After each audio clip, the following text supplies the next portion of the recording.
Voilà, donc en fait, moi je suis chercheur en communication communication et j'ai dirigé pendant 5 ans 2 projets successifs autour de ce que vous trouvez dans ce titre, la mémoire des amateurs, mais surtout des pratiques de médiation pour valoriser les connaissances des collectionneurs et métiers,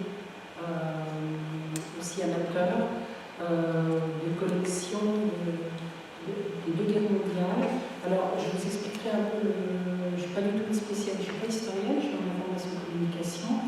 Les travaux ont porté beaucoup sur les questions de visite guidée, de médiation culturelle, et aussi particulièrement, en tout cas, dans les domaines du patrimoine, l'idée de la patrimonialisation, pour faire référence à Jean de Vallon, par exemple, c'est un processus. Voilà, alors, en fait, ce que je vais vous relater, je n'essaie pas de dépasser 1 heure, mais c'était tellement foisonnant et passionnant que j'espère que j'arriverai à m'arrêter à temps. C'est l'histoire en fait de 2 projets en fait, qui ont été des projets financés tous les 2, et ça c'est quelque chose de très important. C'est-à-dire que d'une part, moi en tant que chercheur, je milite, je peux le dire, vraiment pour que les chercheurs ne soient pas dans un monde isolé, et j'ai toujours travaillé avec les musées, avec des associations, et je continue. Et donc là, ça a été vraiment l'occasion de mener, Claire employait le terme du travail collaboratif, j'insisterai beaucoup là-dessus dans une 2e partie, parce que ça a été quelque chose d'absolument fondamental pour la réussite des projets que je vais décrire. Alors, je vais essayer de ne pas trop m'éloigner de mon texte, parce que sinon, c'est justement la meilleure manière de rallonger. Si je précisais quand même que je ne suis pas historienne, je ne connaissais pas grand-chose des guerres mondiales, je me suis un petit peu documentée depuis, mais finalement, le démarrage du projet, c'est un peu le hasard. C'est une collègue responsable des musées thématiques au département du Nord, puisque je suis de Lille, qui m'a proposé de participer à un projet Interreg, donc France, Flandre occidentale notamment, sur la mise en réseau des musées et sites des 2 guerres mondiales, en disant toi qui travailles sur la médiation culturelle, on aimerait bien que tu nous aides à mettre en valeur ce que font les collectionneurs d'objets, et puis à voir ce qu'on pourrait faire pour valoriser en musée ce qu'ils font. Donc moi je lui ai d'abord répondu, mais j'y connais rien du tout aux guerres. Elle m'a dit, mais c'est pas, le propos n'est pas là, en fait, c'est plutôt de faire un travail de médiation culturelle. Donc c'est vraiment ça. Alors,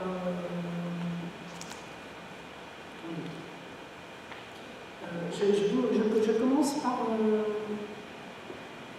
cette première phrase, justement, d'un collectionneur qui nous a dit, pour moi, une collection se partage, se montre, et au travers de cette collection, on a envie de faire passer un message. C'est d'abord la satisfaction de l'avoir cherché, et ensuite de la partager en expliquant aux gens ce qu'elle signifie, ce que l'objet représente, le pourquoi de tous ces objets. Voilà, donc ça c'est pour vous situer quand même tout de suite, pour ceux qui connaissent les collectionneurs, le type de personnes avec qui on a travaillé. Je n'aurai pas le temps de décrire tous ce sont des projets très complexes en mise en œuvre, mais on a travaillé avec des collectionneurs qui souhaitent valoriser leur collection, qui faisaient des prêts au musée, qui menaient des visites guidées justement de leur collection, voire qui animaient des petits musées, on appelle souvent des musées de collectionneurs. Voilà, donc des collectionneurs qui ne sont pas, parce qu'il en existe d'autres, qui gardent leur collection pour eux-mêmes, qui sont très jaloux et ne s'occupent pas à l'exposer. Là, c'est l'idée de la collection de ce partage. Alors, l'idée, c'était un peu de se demander aussi, c'est un 2e questionnement, est-ce que les objets du musée peuvent parler? Bon, je crois que quand on a visité le musée ici, des arts et métiers, c'est vraiment une question qu'il faut se poser. Dans les musées, on trouve beaucoup d'objets, de panneaux explicatifs, des cartels, on a aussi des visites guidées, des audio-guides, mais est-ce qu'on peut chercher aussi d'autres manières de faire parler les objets, de considérer aussi que les objets peuvent être des matières vivantes? J'en parlerai un peu après. Alors j'ai décidé de ne pas alourdir ma communication de référence théorique, mais si vous avez des questions, vous en voulez. Voilà, je pourrais en donner. Il y a des collègues archéologues, anthropologues anglais pour qui les objets sont vivants, quelque chose de vivant. Donc si les objets sont muets, on peut se demander, le pari qu'on a eu, c'était de se dire que parmi les personnes qui les connaissent bien entendu, il y a les gens le personnel du musée, mais il y a aussi, pour le cas de la Première Guerre mondiale dans le Pas-de-Calais, il y avait beaucoup de petits musées qui étaient animés par des collectionneurs eux-mêmes. Donc ils avaient une collection, ils l'ont enrichie, et ils animent même les musées. Et il y a aussi des collectionneurs qui font des prêts à des musées, je parle beaucoup du musée Flinders Fields de Ypres, qui est vraiment un musée extraordinaire que je vous conseille d'aller voir si vous avez l'occasion d'aller en Belgique. Et là, en fait, il y a des grands collectionneurs qui font des prêts. Donc on s'est dit, est-ce que ces personnes qui les connaissent bien ne seraient pas justement parmi les meilleurs médiateurs? Et c'est un peu cette piste qu'on a explorée, donc avec une équipe de chercheurs, de responsables et d'animateurs du musée, de collectionneurs, d'héritiers d'objets aussi. Je vous expliquerai comment on est passé aux héritiers, dans des programmes qui étaient un peu internationalisés en France, mais plutôt en France, en Belgique et au Canada. Donc l'idée, ça a été globalement de faire des entretiens filmés pour produire des témoignages et de voir comment ces entretiens on va ensuite les valoriser dans le musée.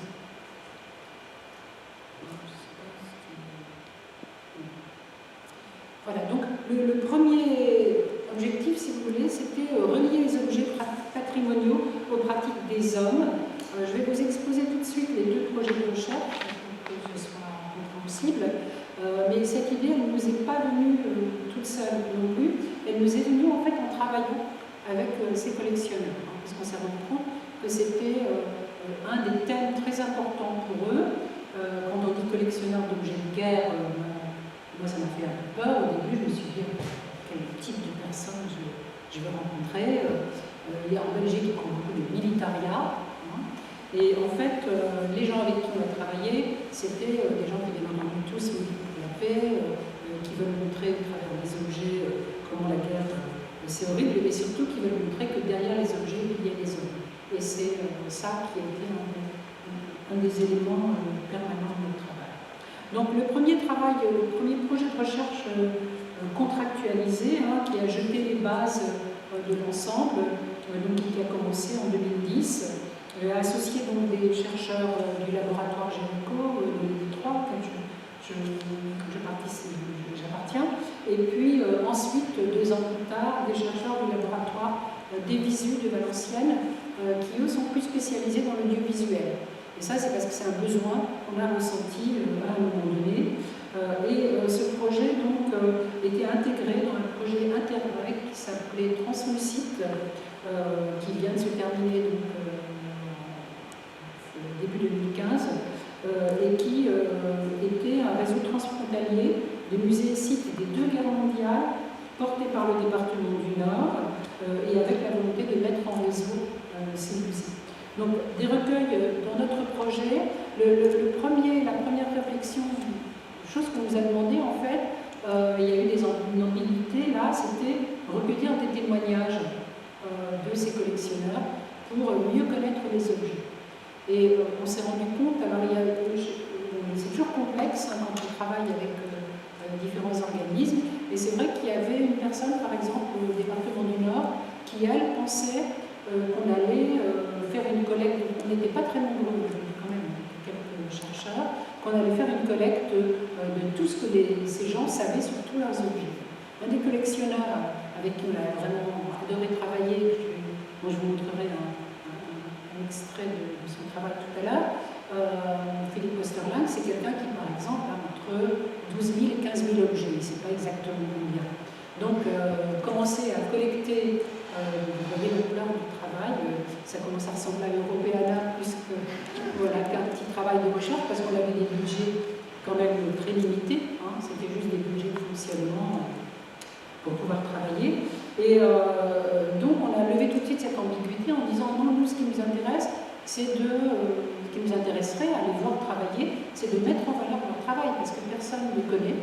Quand les publics viennent dans les musées, pas des objets, c'est ni collection telle, et en fait, on s'est rendu compte qu'il y avait un savoir considérable de ces collectionneurs qui était important de valoriser. Donc c'est plutôt ça, la démarche, ça a été réfléchir avec eux, avec les musées, sur comment mettre en valeur ce travail. Donc ça a été le projet Télus, je vous montrerai un peu, je dirais un peu. Voilà, valoriser les connaissances et les compétences des collectionneurs. Et aussi des héritiers d'objets, j'y reviendrai parce qu'on a accentué cet aspect-là dans le deuxième projet. Mais dans ce premier projet, on a travaillé aussi avec le musée de la Résistance de Bonnu, qui est un beau musée de la Résistance dans la région lilloise, et dans lequel, là, ce sont plutôt des anciens résistants ou des héritiers aussi, des enfants d'anciens résistants qui menaient des visites, qui animent, qui prêtent des objets, qui animent des collections. Et là aussi, c'est d'autres types de compétences. Voilà, donc l'idée, c'était d'apporter de nouvelles connaissances en liant les objets, qui sont des traces de guerre, aux hommes qui les ont vécus. Et surtout montrer donc, que ceux qui les ont préservés, collectionnés, prêtés, donnés, ont réuni des compétences spécifiques d'analyse et d'interprétation de l'objet, qui en font aussi des acteurs du patrimoine. Voilà, je vous disais que j'ai un côté un peu militant, et c'est de montrer aussi que le patrimoine, ce n'est pas uniquement un domaine réservé aux spécialistes, et qu'il y a beaucoup d'acteurs du patrimoine. Donc en gros, qu'ils veuillent trouver les désastres des guerres par l'exhumation d'objets de preuve, et ça c'est très important, c'est dans l'analyse qu'on a faite, je vous expliquerai la méthodologie après, mais on s'est rendu compte que pour eux, les objets authentiques, donc de la Première Guerre mondiale par exemple, c'est la preuve que les choses ont existé. Alors, ça pourrait paraître banal, bien sûr, mais en fait ces objets ont des traces, et des traces de pratiques humaines. Et vous verrez tout à l'heure avec des jumelles, que donc en fait c'est cette pratique-là que ces collectionneurs voulaient mettre en avant. Donc en recueillant ces mémoires reconstruites des objets, j'ai employé le terme que j'ai développé dans un article dans la revue Culture et Musée autour de la biographie des objets, parce qu'ils veulent reconstruire la vie de ces objets, mais aussi l'idée qu'il faut donner accès à cela aux visiteurs. Donc on a partagé en fait des expériences et le résultat, ça a été la création de documents multimédia exposés à côté des objets, donc pour donner la parole en fait à des collectionneurs et donateurs. Je vous montrerai un exemple tout à l'heure. Voilà. Alors là, je vous ai donné un petit peu l'ensemble. Donc on a recueilli des témoignages qu'on a analysés. Et à partir de ça, on a créé des scénarios de petits films dont un certain nombre sont exposés à côté des objets dans les musées partenaires. Voilà. Donc, le deuxième projet, je vous en reparlerai après. Donc, le premier projet, alors je vous ai mis l'affiche du symposium qu'on a fait en 2012, mais c'est surtout pour montrer le caractère interrègle. Tout était en bilingue, tout ce qu'on a dû faire devait être en bilingue. Français, néerlandais. Je ne parle pas néerlandais, donc il y a une partie du budget qui a été utilisée à la traduction.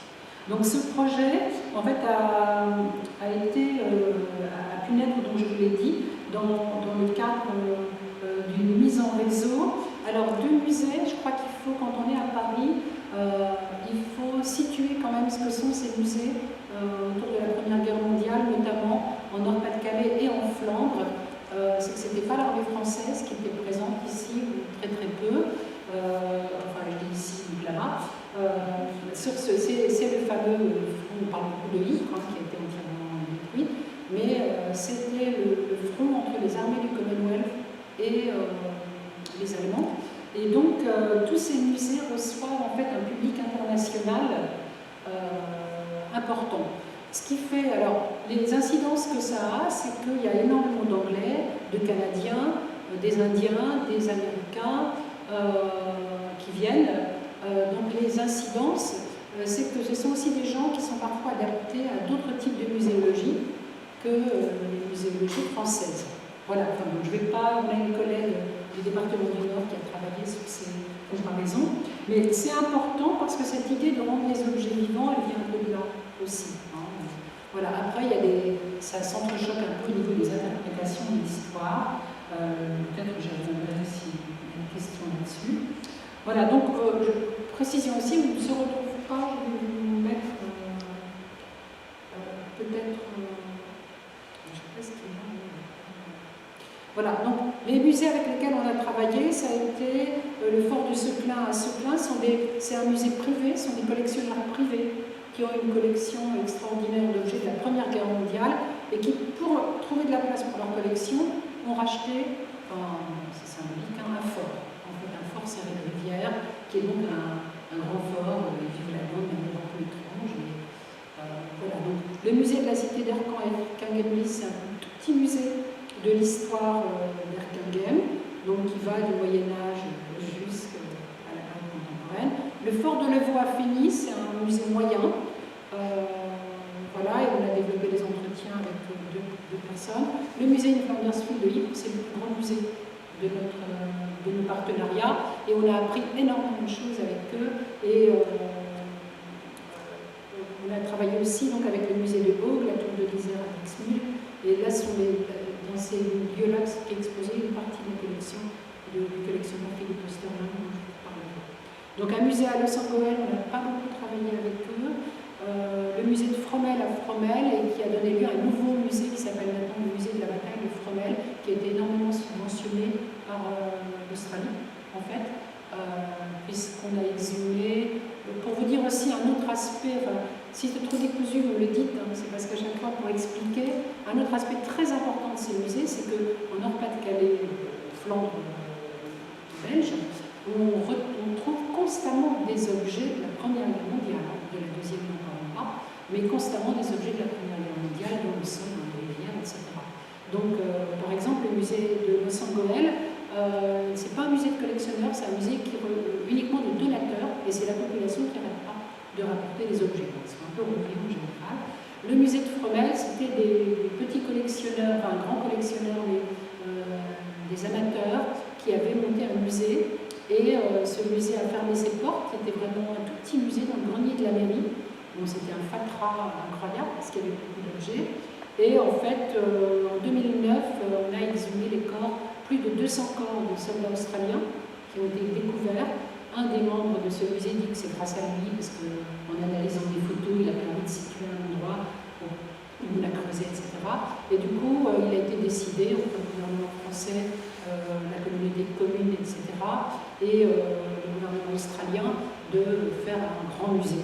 Donc c'est un musée de taille moyenne, c'est un musée là qui n'est plus du tout le même, et qui reprend une partie des collections de ces musées de collectionneurs. Donc on était aussi toujours dans des problématiques d'évolution. Et là, ça a été une évolution déchirante pour les anciens de l'ancien musée, puisqu'ils trouvent qu'ils n'ont pas été reconnus dans le nouveau musée, qui est devenu un musée complètement professionnel. Le musée de Donald Browarski à Neuville-Saint-Va, là aussi, c'est un très très vieux monsieur. On a un peu travaillé avec lui. Le musée d'histoire et d'archéologie d'art et le musée de la résistance de Bundu. Alors les trois musées avec lesquels on a beaucoup travaillé, c'est le musée. Alors ça ne va pas être. En gros, il faut être tout à fait honnête. Hein. On a continué à travailler avec des musées après, mais les musées avec lesquels on a le plus travaillé, c'est ceux aussi qui avaient suffisamment d'infrastructures et de compétences muséales pour vraiment continuer le travail et mettre en place ce qu'on souhaitait mettre ensemble.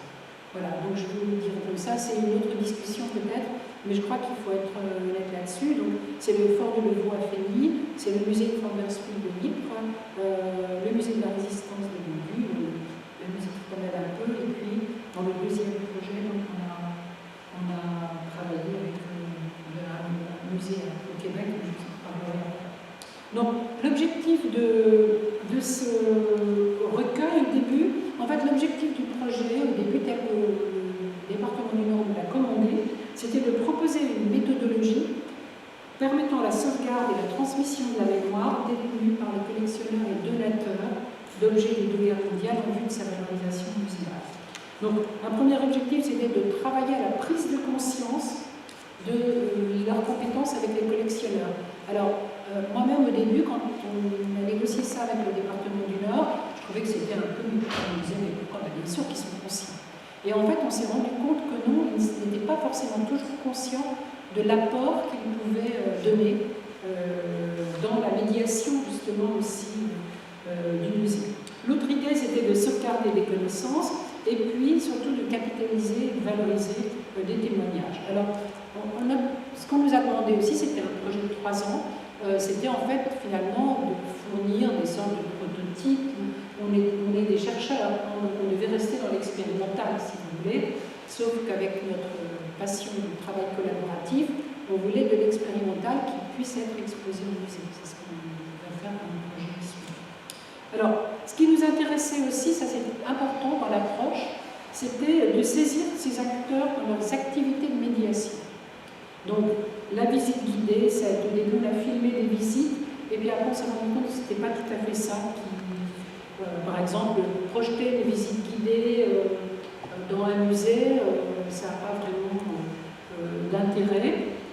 Mais ce qu'on a tout de suite analysé, c'est que ces personnes, en fait, construisaient un lien très particulier avec les objets. Notamment, donc, comme je vous l'ai dit tout à l'heure, pour les faire parler. C'est-à-dire qu'il y a, dans le travail sur l'objet, le collectionneur il restaure, il découvre d'abord, il part à la recherche, il y a toutes les bourses, hein, aussi, il y a beaucoup d'objets de la Première Guerre mondiale qui se vendent dans des bourses d'objets. Et en fait, c'était important donc, de nous intéresser à la question de la narration comme moyen d'implication aussi du visiteur, du public, et de mettre en place une méthodologie de travail par l'audiovisuel. C'est-à-dire qu'au début, les tout premiers entretiens, on en est resté là d'ailleurs, pour des raisons que je n'expliquerai pas, hein, mais avec le musée de Los Angeles, au début, on était allé les interviewer avec un petit microphone, voilà, on faisait un téléphone, hein, on faisait un enregistrement audio, et on s'est rendu compte que le rapport à l'objet exigeait l'audiovisuel. Donc on est passé à film audiovisuel, et après on a analysé, on a retranscrit. Donc ça, la première étape, ça a été de voir les musées qui voulaient travailler avec nous, et la deuxième étape, ça a été de les suivre un peu, de faire des entretiens filmés et de tout retranscrire pour comprendre en fait ce monde des collectionneurs et des donateurs. Donc, les entretiens ont été... donc l'idée c'était de constituer un matériau d'étude, donc entretien enregistré ou filmé, et en menant aussi selon une grille structurée. C'est-à-dire qu'on s'est rendu compte aussi qu'il fallait qu'on structure, on ne pouvait pas, si on voulait après pouvoir faire un travail collectif, c'était important d'avoir des thèmes.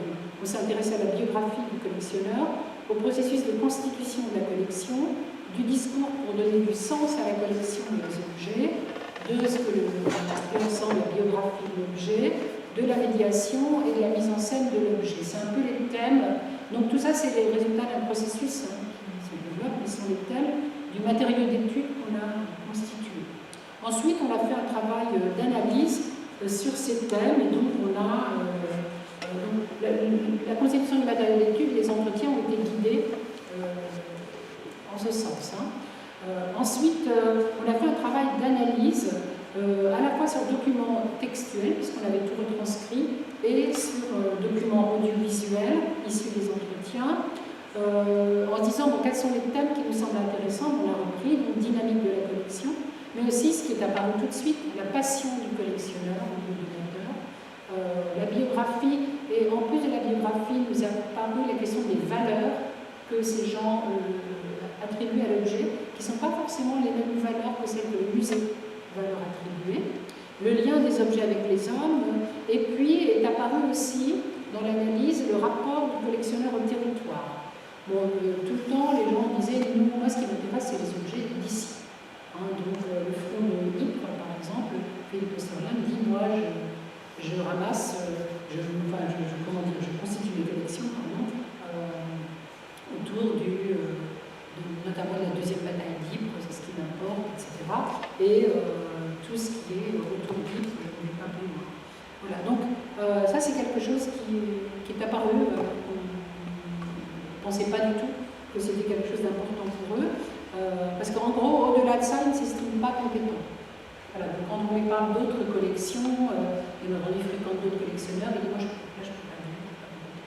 Le rôle des collectionneurs aussi, donc c'est vraiment ce qui nous est apparu, et je vais vous le montrer là, comme enquêteurs, documentant les objets. On s'est rendu compte que ces collectionneurs ou les donateurs font des recherches. Les personnes du musée de Fromelles, par exemple, font beaucoup de recherches en Allemagne, puisqu'il y a des archives à Berlin et dans d'autres villes très importantes, les Allemands avec des archives très, très organisées. Et donc ils se sont mis à apprendre l'allemand. Ils vont essayer de chercher des documentations qui leur permettent d'interpréter leurs objets. Et puis en même temps, donc, la volonté de faire lien avec le public, puisque l'idée de fond, c'est qu'il faut absolument transmettre. Et il faut transmettre, je vous l'ai dit, donc, en tout cas pour les gens avec qui on a travaillé, dans l'idée qu'on doit montrer que c'était des choses à la fois là. C'est toute l'ambiguïté, ça aussi on pourra peut-être en reparler s'il y a des questions, mais là j'ai pas le temps de développer ça. C'est toute l'ambiguïté, c'est que ces collectionneurs qui se passionnent pour leurs objets vont euphémiser, très peu parler de la violence, qui est pourtant présente visuellement partout, et s'attacher beaucoup plus à montrer comment la vie quotidienne des hommes. Par exemple, au musée au fort de Fény, il y a des instruments, enfin, tous les nécessaires à couture que les soldats avaient, tous les objets de la vie quotidienne de l'armée anglaise qui sont très organisés, etc. Et ils insistent beaucoup plus là-dessus que sur les armes. Après, j'ai d'autres vidéos, je pourrais vous montrer comment on contourne pour dire qu'une arme n'est pas une arme, etc. Voilà, donc ce travail d'analyse, ça a donc fait finalement, pour conclure là-dessus, apparaître que ces collectionneurs participent de manière essentielle au processus de patrimonialisation d'une mémoire qui pour eux est toujours vivante. Parce que pour eux, le public, eux sont en contact avec les objets, donc c'est toujours la vie d'aujourd'hui qui est en question, et les publics vont apprendre des choses et donc faire entrer ça dans leur propre mémoire, devenir eux-mêmes des témoins de ce qui s'est passé, etc. Donc c'est vraiment l'idée qu'il y a une mémoire qui doit rester vivante et ne serait-ce que par respect pour les hommes du passé. Alors, ce qu'on j'essaie de... Donc, finalement, en fait, peut-être pour... Je ne sais pas, je peux peut-être revenir par courrier et revenir sur des détails après. Je ne sais pas si on va faire. Peut-être quand même un petit point sur les... Je ne sais pas après, au niveau des participants, si vous êtes intéressés par la question des logiques de collection. Mais ce qu'on a vu aussi, en fait, c'est qu'il y a différentes logiques de constitution de collection. Je vais vous parler d'une qui m'a particulièrement touchée. Il y en a, c'était le cas de Donald Bowarski, par exemple, dans le Pas-de-Calais, qui fait des séries. Alors, il y a des séries complètes. Donc, j'avoue que là, c'est quand on a des séries de type de balles, par exemple. Alors, il a réussi, dans sa série, à avoir 2 balles qui sont croisées en fusion. Et donc, ça, c'est un objet assez original. Mais il y a aussi d'autres collectionneurs qui ne sont pas du tout, qui ont des logiques thématiques. Et Philippe Sturlink, par exemple, sa logique thématique, c'est qu'il a une collection de dessins qui est assez importante. Et de temps en temps, il dit je ressors un dessin. Donc c'est un dessin de quelqu'un, d'un artiste qui a dans les tranchées fait énormément de croquis. Et il se dit tiens, est-ce que je suis capable de faire une vitrine? Enfin, il adore le diorama, qui est considéré comme désuet, mais est-ce que je pourrais faire un diorama avec ma collection? C'est-à-dire que ce qui est représenté sur ce dessin, moi je peux le représenter en réel. Et donc il regarde ce qu'il a dans sa collection, puis il dit nous, on pas cette chose. Et quand il tombe sur un des dessins qui fait partie de sa collection, et il se dit tiens, mais j'ai déjà tel et tel et tel objet, et là il part à la chasse. Dans les bourses, il part à la chasse partout, il manque 3, 4, 5, 10 objets, et il faut que je les trouve. Et puis après, donc, il a réussi à convaincre, c'est au musée de Dixmude qui faisait ça, un musée d'une expo temporaire, de mettre en scène ces musées pour qu'on voit comment que pour lui ces dessins montrent la vie d'une époque. Donc vous voyez là, c'est une logique de collection à laquelle vous ne s'attendez pas du tout, complètement ahurissante, c'est-à-dire qu'il a déjà des milliers d'objets, bien sûr, et pour compléter, ce qu'il amuse, lui, c'est un thème. J'ai un thème, et puis je vais voir comment je peux, alors soit c'est un thème, une représentation d'une scène, soit, donc, par exemple, là, il y avait un Durand qui m'avait particulièrement ému, moi, c'était la fuite des civils. Mais il est même allé jusqu'à rechercher des sceaux de l'époque, en fait, puisque les civils, à un moment dans le dessin, on voit qu'ils partent avec un sceau, les charrettes, les objets, etc. Et donc le musée d'Ixelles, il y a un diorama, la fuite des civils. Il n'y a que les mannequins qui ne sont pas d'époque, mais alors, il a un thème important, c'est les uniformes, les vêtements. Hein. Donc tous les uniformes, puis on va orienter le mannequin pour montrer l'originalité de l'uniforme. Quand c'est une pièce unique, quand il sait que ça ne se trouve plus. Voilà, donc c'est pour vous montrer qu'il y a des logiques de collection assez différentes, et aussi, dans ce cas, des logiques de collection aussi autour des objets du quotidien. Il y a, par exemple, au musée de Arnes, ils montrent ils ont une collection de broderies, puisque les soldats dans les tranchées faisaient de la broderie. C'est peu connu, mais qu'ils envoyaient ensuite à leur famille. Et alors, c'est vrai que quand ils ont deux objets de broderie, il y en avait qui étaient identiques. Il y a vraiment un soldat qui faisait tout le temps la même chose, et ils ont réussi à regrouper. Donc, voilà un peu les challenges, c'est pour vous montrer comment c'est en fait des collections un peu particulières. Alors, je ne suis pas une spécialiste des collectionneurs en général, mais en fait, il y a beaucoup pour eux l'idée qu'il y a des vies derrière, et que, tiens, on se rend compte qu'un seul, ils ont retrouvé à un moment 3 broderies strictement identiques, et ils se sont rendus compte que ça venait du même soldat.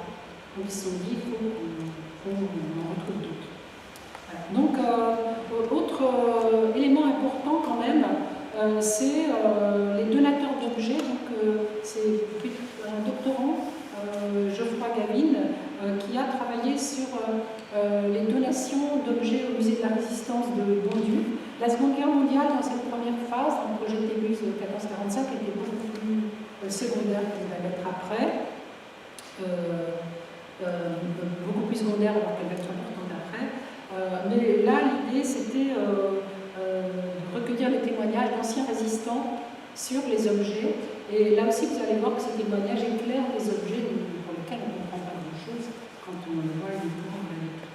Donc la dernière phase du projet, ça a été, alors, ce que j'ai pas développé, et là aussi je peux revenir là-dessus si vous le souhaitez, c'est que ce travail collaboratif, en fait, on menait en tant que chercheur, on menait des entretiens, on menait des enquêtes, et à peu près tous les 6 mois, on faisait une réunion avec tout le monde, en fait, c'est-à-dire les collectionneurs, les donateurs, les personnels du musée avec qui on travaillait, et un ensemble de chercheurs, et aussi des conseillers, enfin des chercheurs qu'on considérait comme des conseillers. On a travaillé par exemple avec l'historien Nicolas Rubinstadt, on a travaillé avec des géographes, des anthropologues, etc.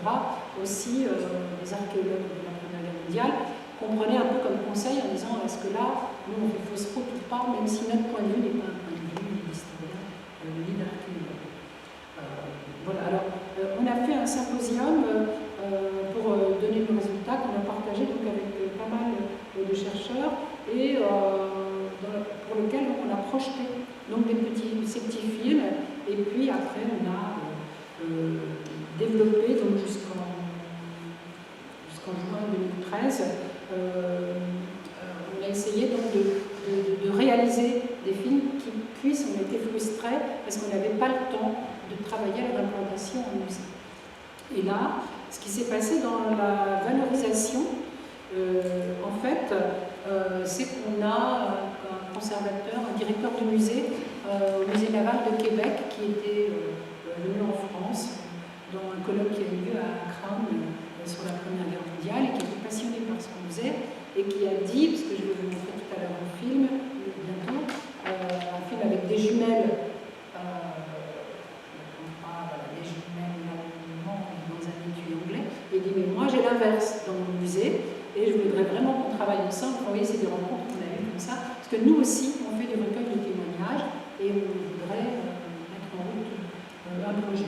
Au musée de Flanders-Field de Ypres, au musée de Bondy, tout le monde était frustré parce qu'on a réussi à produire les petits films que je vais vous montrer là. Et nous, notre projet s'arrêtait. Et ils ont dit, mais nous, on aimerait bien continuer. Et il est arrivé coup de chance que le ministère de la Culture a été intéressé et donc est lancé en même temps un appel à projet autour des pratiques collaboratives en musée.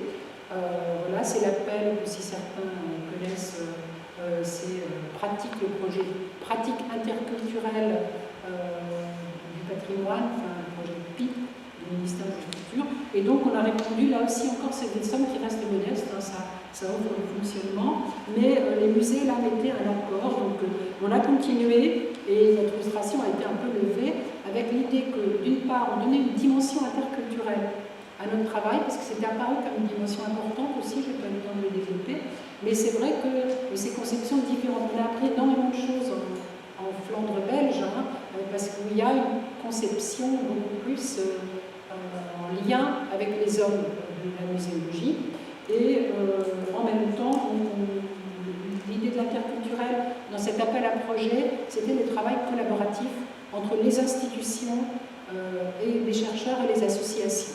Donc nous, on rentrait vraiment dans ce dispositif. Et donc on a un peu mis l'accent sur les pratiques collaboratives et le numérique étant fournisseur actuellement de subsides, on va dire, on était tout content parce que justement on voulait développer cette médiation numérique en musée. Donc on a eu un projet là, c'était d'1 an et demi, qui nous a permis